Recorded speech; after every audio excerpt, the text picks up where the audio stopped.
pangainku rikang mianku makarai ngase sikunturi talasaku.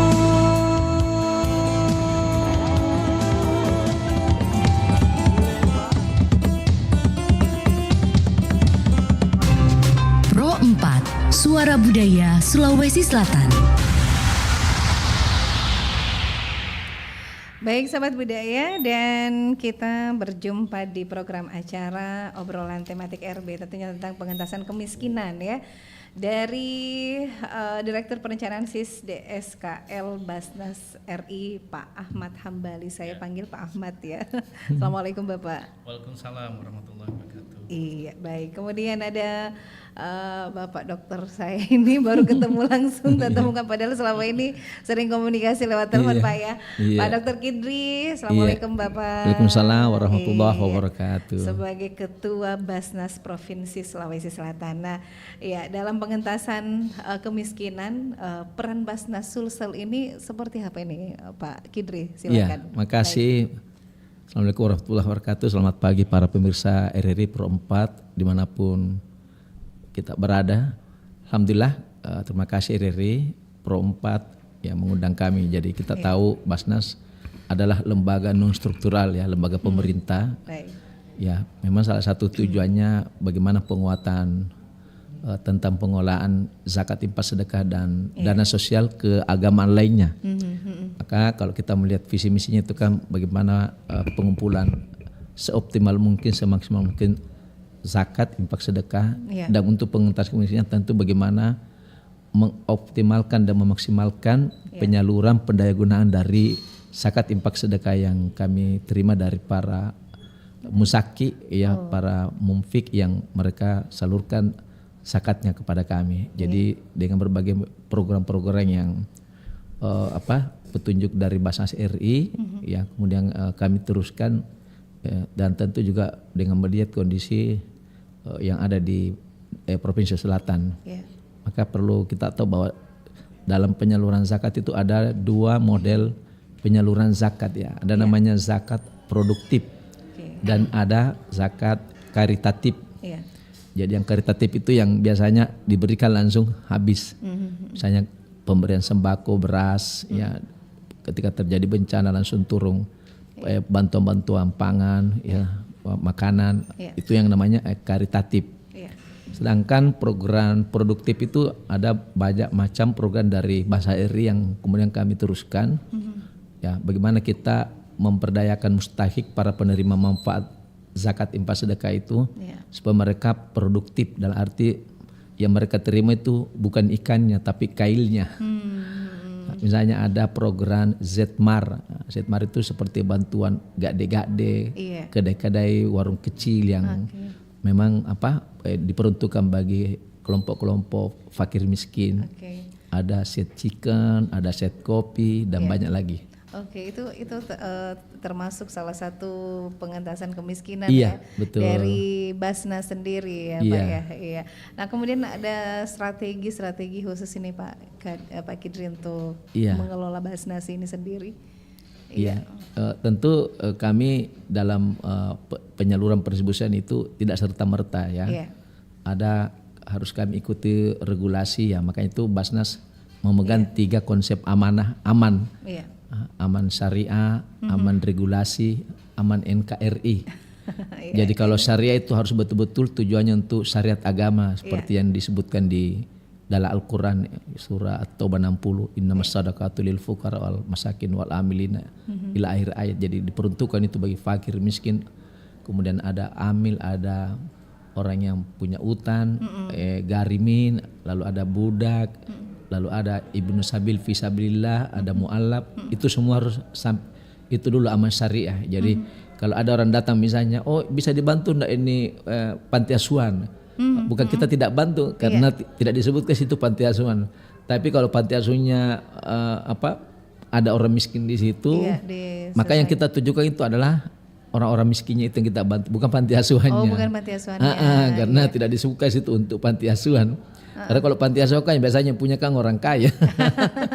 ada juga orang anggaran, mampu. ada anggaran. Ya betul Iya. Pak. Biasanya sekarang panti asuhan seperti itu. Ya, makanya kalau kita bantu panti asuhan itu bukan anunya, kita cari yang aman syariahnya itu. Di fikihnya itu siapa itu yang penerima zakat infak sedekah. Itu maksudnya. Iya. Oke, saya ke Pak Ahmad Hambali ini sebagai Direktur Perencanaan SIS DSKL Basnas RI. Terus seperti apa pengelolaan dari Basnas sendiri ini, Pak Ahmad? Silakan. Terima kasih, Bu. Jadi memang kami merasa terhormat diundang untuk bincang-bincang di RRI. Iya, baik, Pak. Terkait dengan pengelolaan zakat nasional. Iya. Memang di dalam undang-undang kami itu memang diberikan fungsi untuk melaksanakan pengumpulan dan pendistribusian serta pendayagunaan. Nah, di awal kami akan membuat perencanaan karena memang Basnas itu juga jadi bagian yang sama dengan lembaga pemerintah di mana kami menyusun perencanaan. Hari ini kami sedang mendampingi provinsi Basnas seluruh provinsi Sulawesi Selatan untuk membuat perencanaan pengelolaan zakat untuk tahun ke depan ya. Karena ini waktunya sudah agak mepet. Nah, di dalam penyusunan itu kami memang membuat evaluasi. Ini sebenarnya juga ada beberapa data. Menurut potensi yang kita hitung terhadap zakat yang seharusnya bisa dikumpulkan, kalau itu total idealnya itu bisa sampai 7,6 triliun seprovinsi Sulawesi Selatan. Seprovinsi Sulawesi Selatan ya. Itu ada Bulukumba, ada Bone, ada Kota Makassar. Itu potensinya tinggi-tinggi sebenarnya. Kota Makassar itu 1,3 T potensi ya. Kemudian Bone itu sekitar 800 miliar. Kemudian Bulukumba itu 300 miliar potensinya. Walaupun saya lihat pencapaiannya sudah lumayan, sudah sekitar 5% dari potensi sudah dapat. Nah, total kemarin itu kami melihat secara seprovinsi Sulawesi Selatan itu ada di angka 600 miliar sudah terkumpul. Walaupun potensi 1,3 T kan berarti sudah separuhnya ya. Nah, hanya saja memang kami juga menghitung dan melihat bahwa tingkat kemiskinan ekstrim di Sulawesi Selatan itu juga cukup banyak ya. Yang ada yang pertama itu yang paling banyak adalah di Provinsi Sulawesi Selatan dengan 1 juta lebih. Itu kemiskinan ekstrim. Paling tidak kita melihat ini di titiknya di mana yang terbanyak itu, Pak? Ya, kalau memang kami hanya memetakan di wilayah tertentu belum masuk ke belum masuk, baik. Tapi yang kedua ini Kabupaten Bone itu 117.000 keluarga. Ini perhitungan kami di desil 1 ya. Desil 1 kan desil terendah yang memang Basnas sangat concern dengan kelompok-kelompok yang sangat rentan itu karena mereka itu punya penghasilan, kalau World Bank menghitung $1,9. Jadi sangat rendah sekali. Nah, ini yang zakat itu sebenarnya punya kekuatan untuk menopang program pemerintah. Kita tahu bahwa pemerintah itu punya kebijakan makro ya untuk selain menjaga stabilitas, kemudian makroekonominya, stabilitas harga, penciptaan lapangan kerja produktif, menjaga iklim investasi dan termasuk bagaimana menurunkan beban pengeluaran orang miskin dan sekaligus meningkatkan pendapatan. Nah, program ini juga match dengan Basnas, di mana kami juga mencoba untuk memberikan fasilitas dan akses itu. Ini zakat ini sebenarnya orang harus melihat, bukan kalau kita datang ke Ramadan zakat fitrah selesai. Tidak. Ini ternyata berkesinambungan juga, Pak ya. Jadi kita tahu bahwa di dalam Al-Quran itu disebut kan pendekatan pengentasan kemiskinan itu 2 ya. Ada efek pertumbuhan dan ada efek redistribusi. Nah, Basnas punya peran keduanya. Hanya saja memang yang paling dekat adalah efek redistribusi. Ini sesuai dengan ayat Al-Quran yang menyebut Bismillahirrahmanirrahim, likaila yakunu dulatan bainal aghniyai minkum. Itu adalah efek redistribusi di mana zakat ini salah satunya punya peran agar memastikan harta itu tidak berputar pada orang kaya saja. Jadi dari orang kaya kami sebagai intermediarinya kemudian diberikan kepada orang miskin. Itulah yang kami olah sebagai amil, Basnas disebut sebagai amil negara, di mana tidak boleh Basnas hanya punya peran yang tradisional dalam mengelola zakat. Tapi sesuai pasal 3 itu kami diwajibkan untuk mengejar salah satu filosofi pengelolaan zakat, pengentasan kemiskinan. Pengentasan kemiskinan. Ya, itu dikemas di dalam berbagai program. Iya, Pak, itu mekanisme pengumpulan dan pendistribusian zakat yang efektif itu untuk pengentasan kemiskinan gimana, Pak? Ya, jadi memang di dalam undang-undang pengumpulan itu juga menjadi selain fungsi Basnas juga peran kepala daerah. Gitu. Nah ini peran kepala daerah sebenarnya. Kami ya di dalam BIMTEK ini pasti ada evaluasi dan evaluasi itu salah satunya sejauh mana peran kepala daerah sudah dijalankan. Di Provinsi Sulawesi Selatan umumnya sebenarnya sudah dijalankan. Hanya kadang kalau kita lihat persentase baru 10%, ada yang 50%. Kan kalau kita mau lihat undang-undang, peran kepala daerah itu ada 7 sebenarnya di dalam pengelolaan zakat.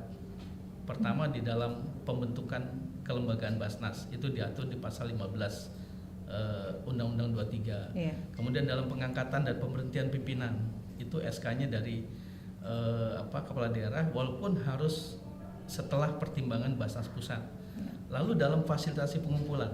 Nah, ini konteksnya adalah sangat dekat ya dengan pertanyaan tadi bahwa tidak mungkin Basnas tiba-tiba datang ke Pemda lalu melakukan layanan pengumpulan zakat, nggak mungkin.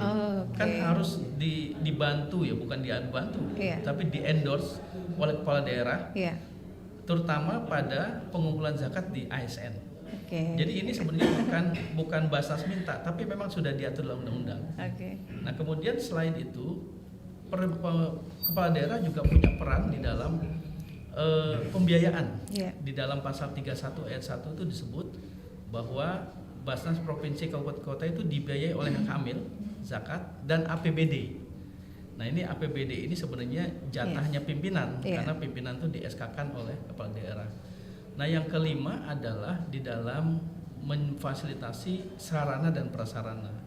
Kita tahu bahwa Basnas ini sebenarnya lembaga pemerintahan nasional yang di daerah itu ada KPU, Bawaslu itu sama, jenisnya seperti itu gitu.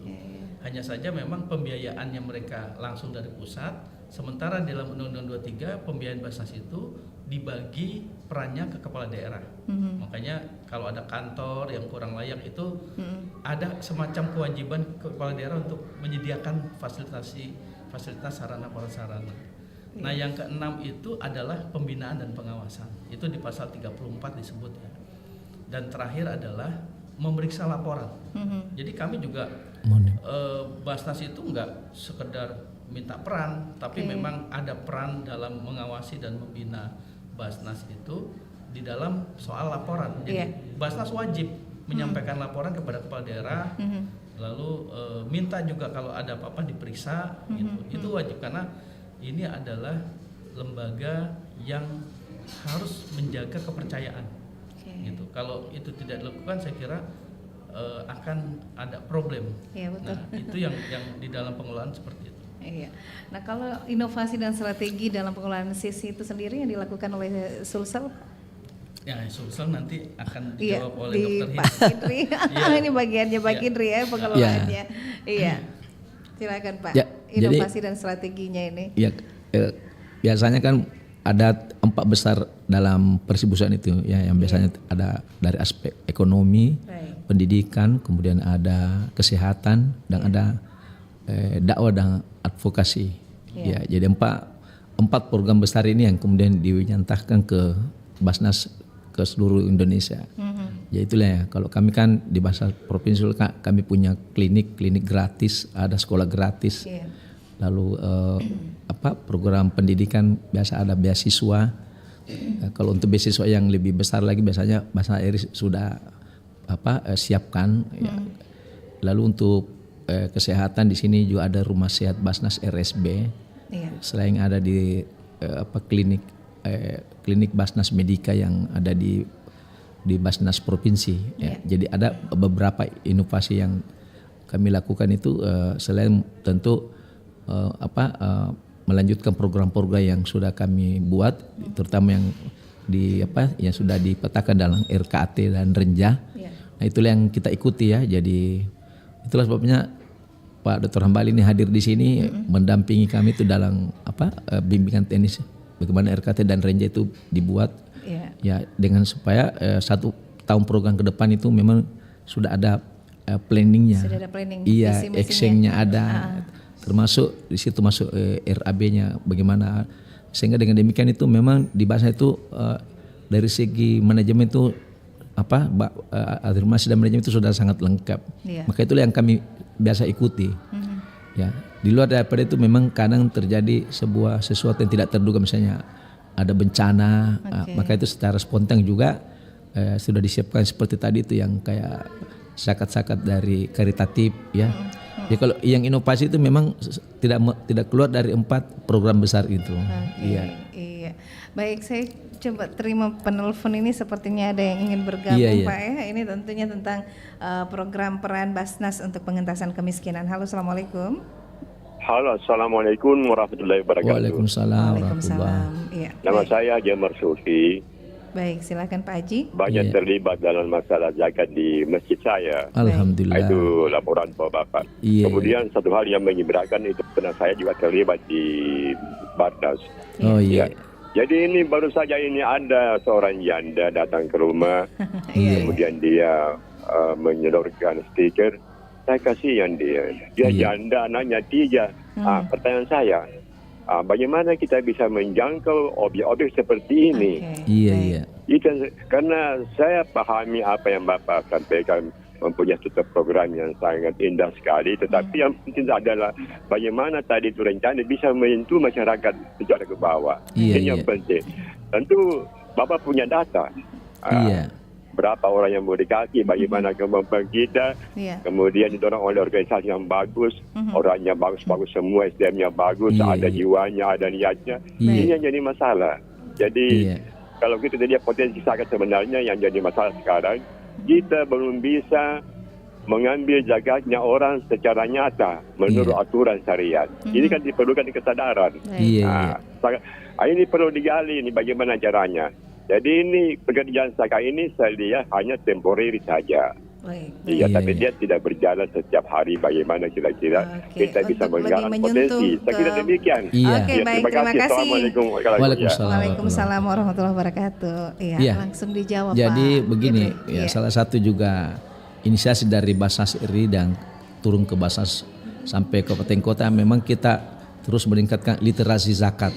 Karena memang pemahaman zakat di masyarakat itu memang masih karena begini, zakat infak sedekah, zakat itu wajib. Ya, maka di situ sedikit ada paksaan ketika diminta, itu yang disebut dalam kata khuz min amwali. Kami terus berusaha dengan berbagai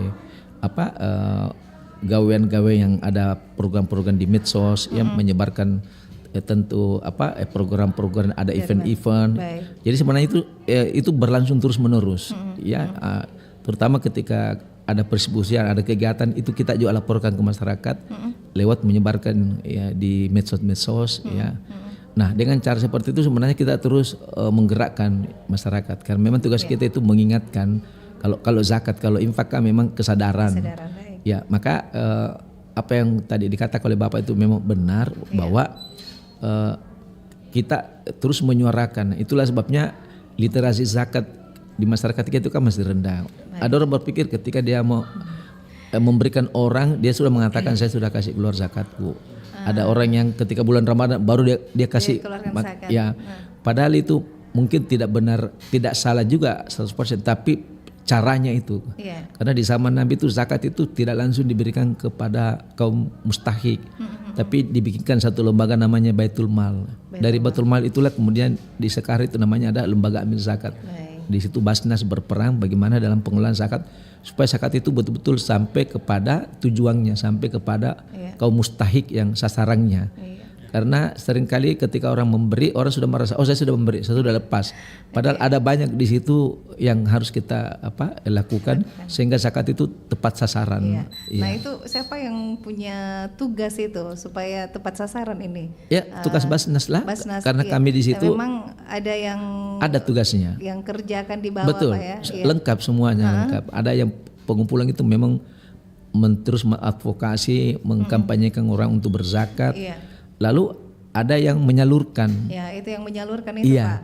Apakah tepat sasaran atau seperti apa ini? Karena memang tepat sasaran itu pertama harus mengikuti amanah syariahnya dulu. Apa betul enggak yang diberikan ini masuk kelompok fakir miskin? Itu juga. Itu makanya biasa kami minta kalau memasukkan proposal sertakan surat keterangan tidak mampu. Lalu kemudian nanti diverifikasi, di assessment apa betul enggak orang ini layak atau tidak.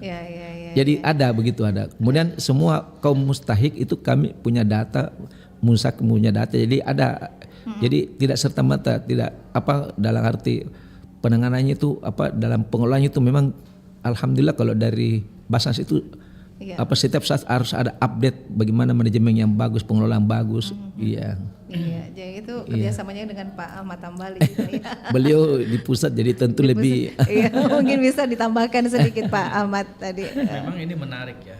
Ada dua hal yang saya lihat terkait literasi zakat. Kami sadar, kami sadar bahwa masih banyak kekurangan-kekurangan.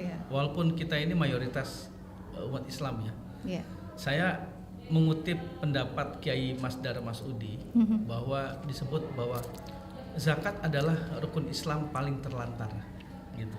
Oleh Kenapa itu, paling terlantar ini Pak? Ini paling tidak ada dua ya. Pertama, kalau kita khususnya yang pria itu sholat Jumat bisa dihitung dengan jari dalam setahun berapa kali khotib mengkhutbahkan soal zakat. Nah itu dia. Itu yang jadi pas kami tanya paling bulan Ramadan Pak. Jadi kalau bulan-bulan biasa itu khutbah itu jarang tentang zakat gitu ya. Jadi perhatian, maksud saya terlantar itu perhatian kita sendiri terkait zakat itu memang masih kurang. Itu yang menyebabkan tadi orang tidak mengetahui Basnas, orang tidak mengetahui kemana kerjaannya segala macam. Nah yang kedua, dibanding dengan rukun Islam yang lain, kenapa disebut dalam tanda kutip terlantar? Kita tanya saja, kalau urusan sholat kita akan gandrung yang laki-laki itu berjamaah sholat.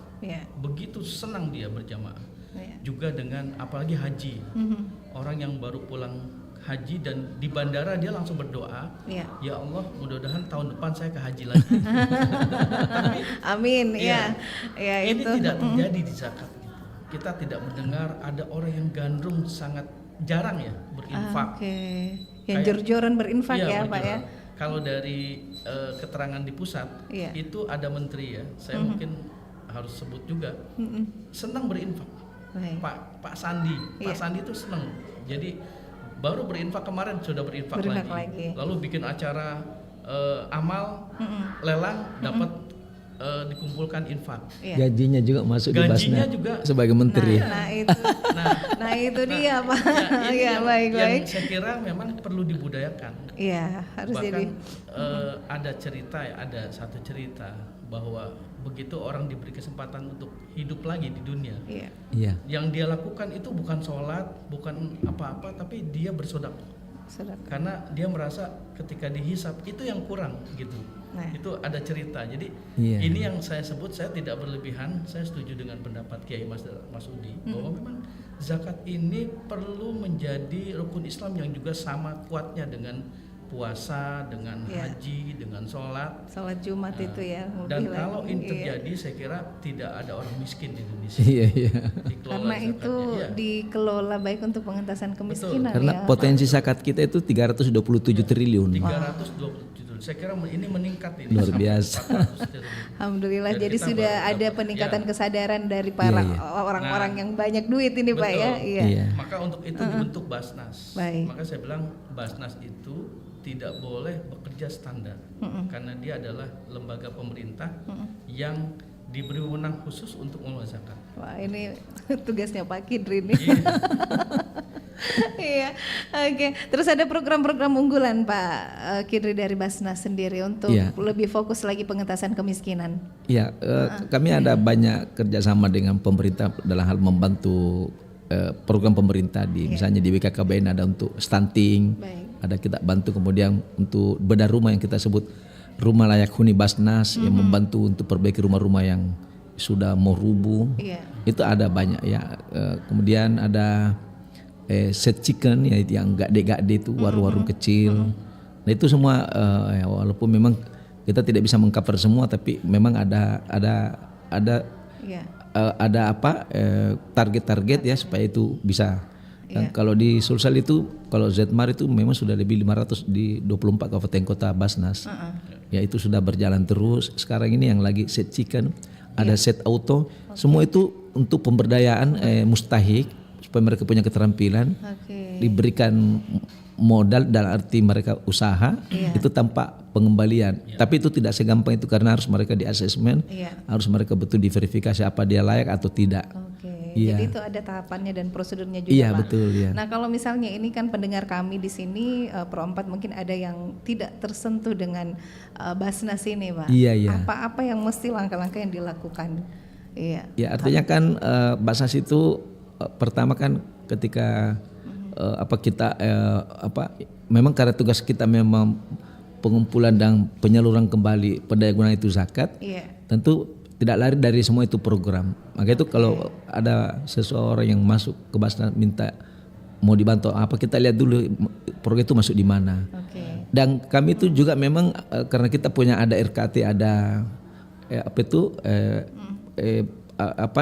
yang sudah kami buat seperti Pak Dr. Ambali ini hadir dalam pembuat itu bagaimana RKT itu renja itu dijalankan dengan baik. Maka tetap kita harus ikut di koridor itu supaya kita juga jangan kebablasan dalam arti seenaknya juga itu karena ada aturan-aturan juga. Jadi supaya nanti itu Basnas tetap balance, dia berjalan bagus. Ya jadi dari segi ada etiknya, dari segi profesionalisme kerja, profesionalisme manajemen itu sudah diajarkan semua bagaimana kami berbuat untuk dalam program Basnas itu dan bisa tersentuh oleh semua masyarakat miskin, Pak ya, itu yang utama. Baik, sebentar kita lanjut lagi, kita nikmati dulu ya saat ini. Udah Beb, jangan nangis lagi, malu tuh dilihat orang. Nih tisu buat lap air mata kamu. Loh, kok makin kencang sih nangisnya Beb? Tisunya udah bisa tupek nih. Kamu udah aku maafin. Nah, terus kenapa kamu masih nangis? Karena kamu kasih aku tisu. Ya, apa hubungannya tisu sama aku? Kamu tahu nggak, pembuatan tisu itu menggunakan kayu. Dari satu pohon berumur 6 tahun hanya bisa menghasilkan 40 lembar tisu. Sementara satu pohon itu bisa menghasilkan oksigen untuk menghidupi 3 orang. Bayangkan kalau kita terus-menerus menggunakan tisu yang berlebihan. Semakin hari kerusakan hutan masih tetap berlanjut. Lalu bagaimana ke depannya nasib anak cucu kita? Ya udah Beb, nih sapu tangan untuk ngelap air mata kamu. Udah ya, jangan nangis lagi. Loh, kok makin kenceng aja sih nangisnya? Kenapa lagi sih? Dari tadi kamu nggak pesan makanan. Aku lapar tahu.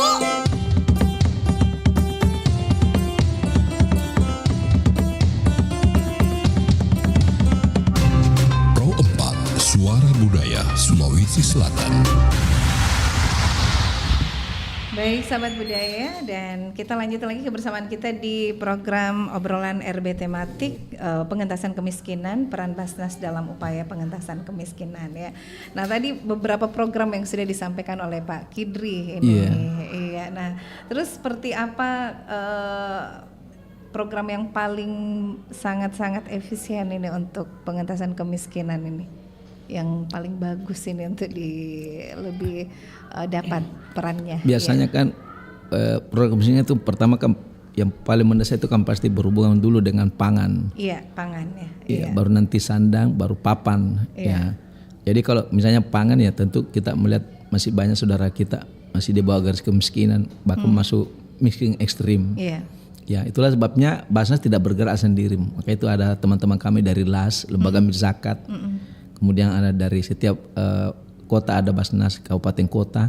Lalu di bawahnya itu ada perpanjangan lain namanya UPZ, Unit Pengumpul Zakat, yang seperti tadi Pak Bapak yang tadi masuk itu mungkin kalau dia di masjid itu masuk di UPZ, unit pengumpul zakat, perpanjangan tangan dari Basnas di mana bisa mengcover semua pengelolaan zakat infak mulai dari pengumpulan penyaluran itu memang kalau di Makassar itu kan kurang lebih 1000 UPZ masjid dari kalau Kota Makassar, walaupun memang yang masih aktif itu lebih dari 25%. Nah itu kalau berjalan dengan bagus karena itu akan banyak membantu karena di sekitar masjid. Nah selama ini kan pengelolaan dana masjid itu kan kadang-kadang tidak transparan. Jadi ketika mereka ada UPZ maka semua di situ pembukuannya, pelaporannya semua. Nah itu bisa sebenarnya membantu di sekitar masjid. Oh berarti itu yang di masjid-masjid itu ada yang khusus kotak amal Basnas itu sebaiknya diisi atau memang dari masjid aja? Tergantung bagaimana seni dalam menarik orang untuk berzakat. Kalau di kan ada infak yang sehari-hari itu kami infak. Nah sebenarnya itu masuk di laporan di UPZ masjid, dicatatkan di sekian. Nah nanti dari situ kemudian laporkan ke Basnas Kota sekian ini. Lalu maksimal 7% itu kemudian dimanfaatkan untuk program pengentasan kemiskinan di sekitar UPZ itu. Nah kalau itu berjalan dengan bagus saya yakin pasti masyarakat sekitar yang daerah pinggiran kota itu kan bisa merasakan manfaatnya. Cuma memang masih belum optimal, belum maksimal itu. Belum maksimal. Nah, gimana Pak Ahmad Hambali sendiri menanggapi seperti itu? Memang ini tugas yang tidak setahun 2 tahun. Oleh karena itu fungsi perencanaan yang diatur dalam pasal 7 ayat 1 huruf A itu kami juga kuatkan. Saya mau bilang begini. Secara perencanaan tidak ada orang miskin yang luput dari kita. Sebenarnya gini, karena dalam menyusun perencanaan kita mengawali dengan pemetaan mustahik. Kemarin sudah tergambar bahwa di Provinsi Sulawesi Selatan itu kantong kemiskinan banyak di pertanian. Itu yang pertama. Yang kedua itu di buruh. Buruh, macam-macam buruh. Buruh lepas, buruh harian dan lain-lain. Yang ketiga itu di pedagang. Nah ini agak mirip ya, walaupun agak beda. Kemarin kami di Sulawesi Tenggara itu juga ternyata kalau nggak salah itu bahkan agak berbeda tipikal mustahik kita gitu. Jadi tidak boleh Basnas itu melakukan penyaluran ya. Kalau penyaluran itu berarti ada yang karitatif, distributif ya, ada yang pendayagunaan, produktif ya. Nah itu harus memperhatikan peta mustahik itu kan orang-orang yang memang berhak mendapat zakat, salah satunya fakir miskin. Jadi dari satu persatu orang itu kita mengetahui apa backgroundnya, apa yang menyebabkan dia miskin. Nah kalau strateginya kan kita misalnya harus bisa pertama mengurangi bebannya. Kalau di pemerintah itu memberikan bansos segala macam kita ada. Itu yang kita sebut memberi ikan. Misalnya kalau janda, jompo, miskin itu sudah nggak mungkin disuruh bekerja. Maka itu jadi tanggung jawab Basnas untuk memastikan dia mendapat distribusi harian bahkan. Makannya tidak boleh. Biaya maintenance. Gitu. Nah tapi memang Basnas itu tidak mungkin bisa menyelesaikan yang seperti itu kalau dia tidak melakukan pendayagunaan. Nah pendayagunaan ini yang kita sebut sebagai menurunkan jumlah kantong kemiskinan. Termasuk meningkatkan pendapatan. Kalau misalnya di keluarga miskin itu ada 9 yang bekerjanya 1, ya pastilah mereka tidak akan bisa naik gitu ya. Pasti terseok-seok ini menghidupi baik. Nah ini tugas Basnas untuk memastikan dari 9 itu kalau bisa ada 3-4 orang yang bekerja, sehingga dia dalam 2 tahun 3 tahun itu bisa mandiri, membiayai keluarganya.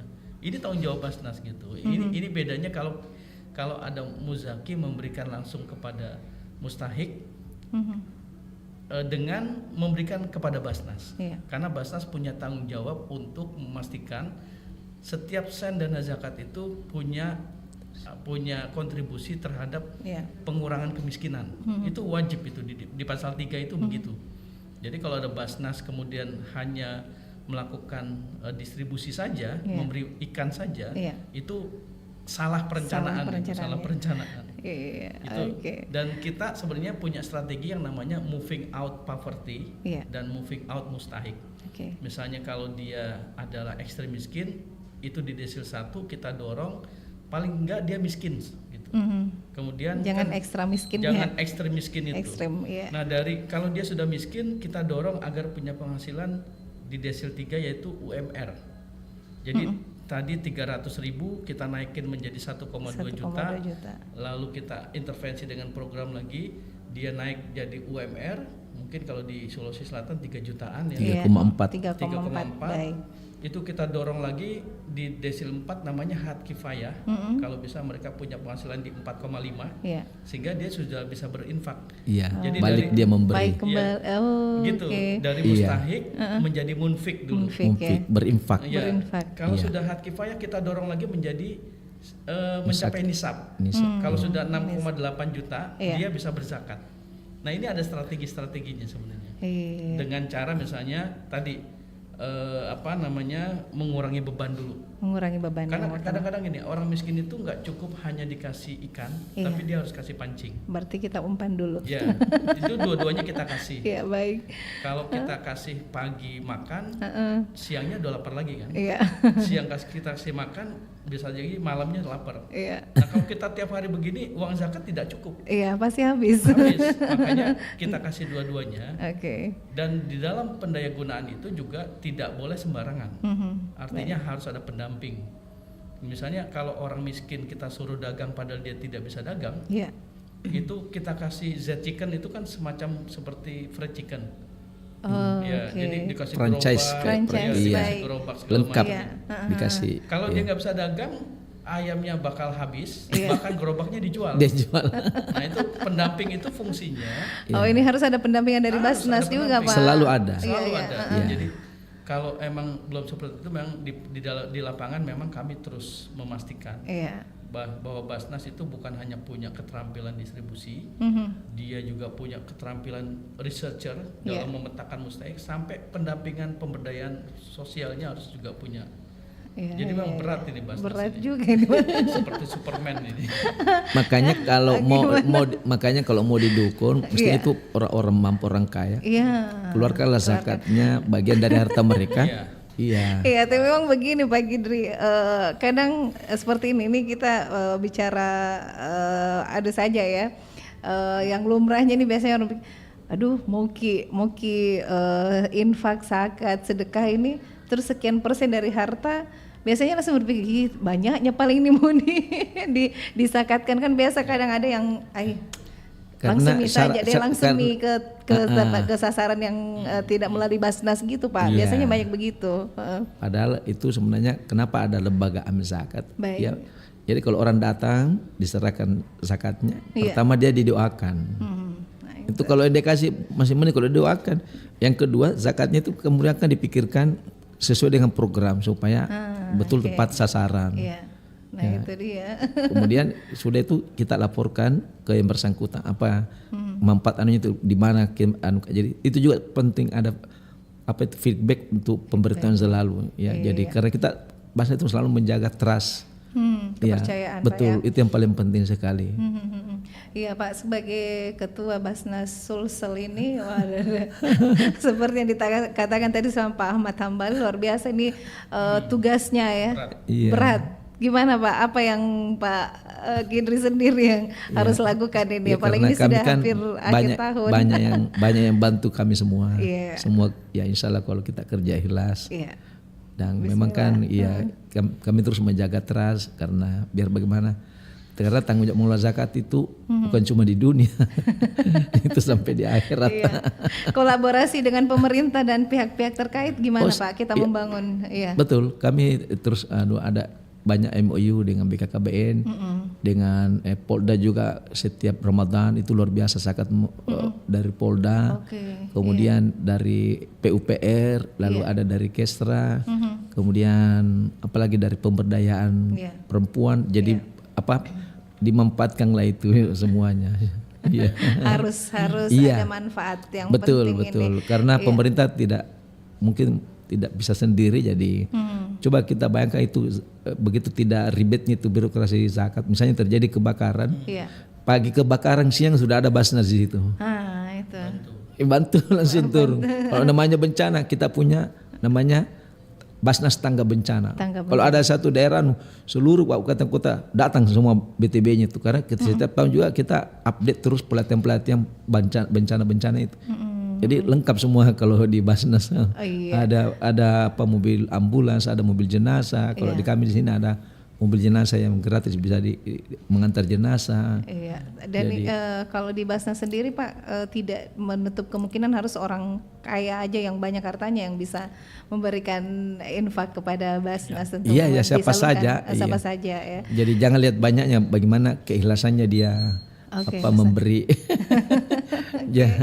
Iya Pak, terakhir ini adakah program di tahun berikutnya di 2025 untuk lebih efisien lagi nih aktifnya Basnas di Sulsel?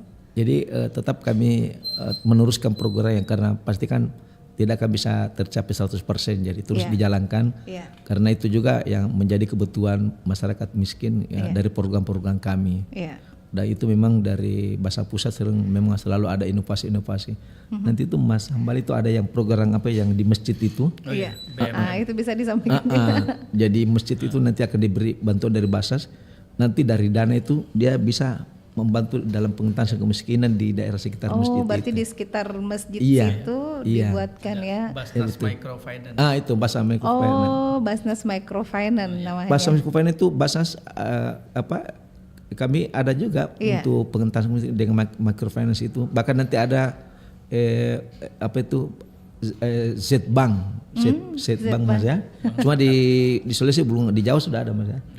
Z-Bank itu kayak seperti apa itu Pak? Pemberi yang modal nanti dia nanti membantu bagaimana dia mengelola itu ya.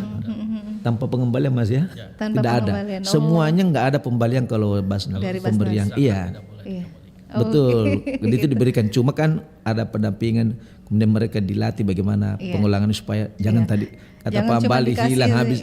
Dikasih saja tapi tidak ada progresnya ya. Kan ada tahapannya tadi dari yang tadinya diberikan akhirnya bisa memberi. Masya Allah.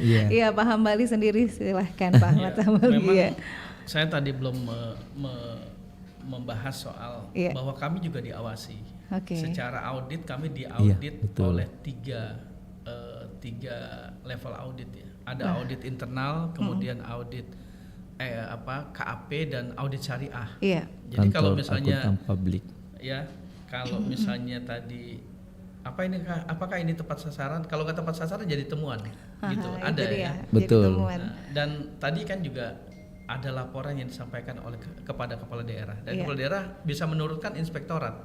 Jadi dana ini sebenarnya saya malah melihat kalau dibanding dengan bank syariah, yang paling syariah ini Basnas. Kalau bank syariah kan mau nggak mau karena profit, ya dia akan berusaha untuk mencari lebih. Kalau Basnas tidak boleh, tidak boleh ada fee, tidak boleh ada ini dan macam-macam. Dan itu bahkan kayak misalnya kalau ada bank zakat, itu bukan berarti simpan pinjam. Yang terjadi adalah dana bergulir yang tidak boleh kembali lagi ke Basnas, tapi itu kalau misalnya mau digulirkan harus terus bermanfaat bagi mustahik. Misalnya kalau di Malaysia bahkan zakat itu dibuat hotel yang pengelolanya mustahik gitu. Kalau di sini walaupun sudah ada fatwa MUI untuk investasi, kami belum berani karena takutnya nanti tiba-tiba ribut-ribut lalu mustahiknya tersingkir, dikelola oleh yang bukan mustahik. Itu yang kita khawatirkan. Kami harus memastikan bahwa aset zakat itu tidak boleh lepas dari mustahik. Ini karena ini amanah amil. Kami jaga sekali. Kami udah punya kode etik, punya segala macam lah untuk mengawal. Kalau ada masalah-masalah ya pastilah, karena ini dikelola manusia. Kami ingatkan, kami bina. Kalau enggak ya kami tegaskan gitu. Ini tidak boleh, ini amanah yang harus dijaga. Amanah. Mungkin bisa lolos di dunia tapi nggak akan lolos di akhirat. Itu. Nauzubillah. Iya, baik, terima kasih Pak Ahmad Hambali. Mudah-mudahan Pak Kidri ini sebagai pengkawal di Sulawesi Selatan ya. Insya Allah amanah dan berkah selalu.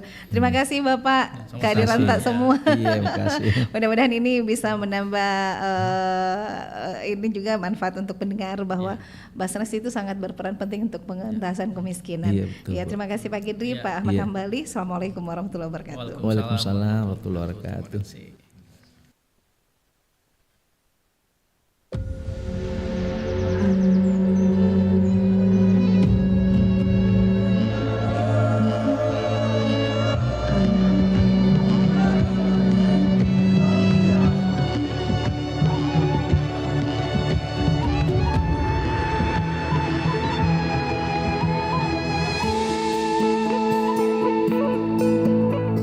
Suara indah, drama penuh cinta.